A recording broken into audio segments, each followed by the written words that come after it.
ফুলাম গামোচাৰে সম্বৰ্ধনা জনাব উদযাপন সমিতিৰ সভাপতি শ্ৰীযুত শ্যামল বৈশ্য। আৰু এটি ফুলাম জাপিৰে সম্বৰ্ধনা জনাম আমাৰ নলবাৰী গৌৰৱ ফুলাম জাপি।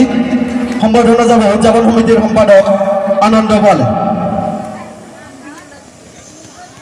সকলোৱে একাজলি হাত চাপৰিৰে আদৰণি জনাবলৈ অনুৰোধ জনাইছোঁ। আৰু মন্ত্ৰী মহোদয়ক আমাৰ উদযাপন সমিতিৰ তৰফৰ পৰা ভাষণ ৰাখিবলৈ অনুৰোধ জনাইছোঁ। তাৰ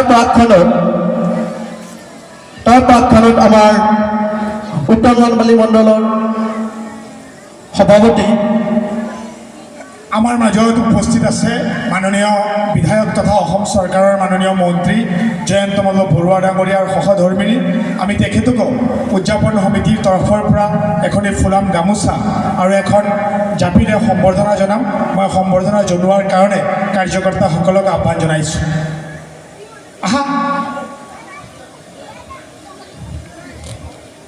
আৰু এখন ফুলাম জাপিৰে সম্বৰ্ধনা জনোৱাৰ বাবে কাৰ্যকৰ্তাসকলক মই অনুৰোধ জনাইছোঁ। মন্ত্ৰী মহোদয়ক শুভেচ্ছামূলক সকলোকে পূজাৰ শুভেচ্ছা জ্ঞাপন কৰিছোঁ। আজি মহাষ্টমী পূজা আৰু দিনজোৰা কাৰ্যসূচীৰে আমি সুন্দৰভাৱে পূজা উদযাপন কৰিছোঁ। বিশেষ পৰিস্থিতিত আমি সাংস্কৃতিক সন্ধিয়া বা আড়ম্বৰৰ অনুষ্ঠানবিলাক বন্ধ ৰাখিছোঁ। কিন্তু মই আহি থাকোঁতে যি সুন্দৰভাৱে বাঁহী বজালে মই সঁচাকৈ আপ্লুত হৈছোঁ। ক'ত গ'ল বাঁহী বজালে?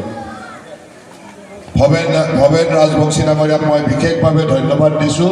খুব সুন্দৰ বাঁহী বজাই আমাক সকলোকে আপ্লুত কৰিছে। আমাৰ সকলোৰে মৰমৰ বাঁহীবাদক ভৱেন ৰাজবংশীৰ কাৰণে সকলোৱে এবাৰ জোৰকৈ হাত চাপৰি বজাই দিয়ে। এইবাৰ আমাৰ মৰমৰ শিল্পী আড়ম্বৰৰ কাৰ্যসূচীবিলাক বন্ধ ৰাখিছোঁ। তাৰে মাজতে বাৰ্ষিক পূজাভাগটো আমি কৰিবই লাগিব। যোৱা সময়তো সদায়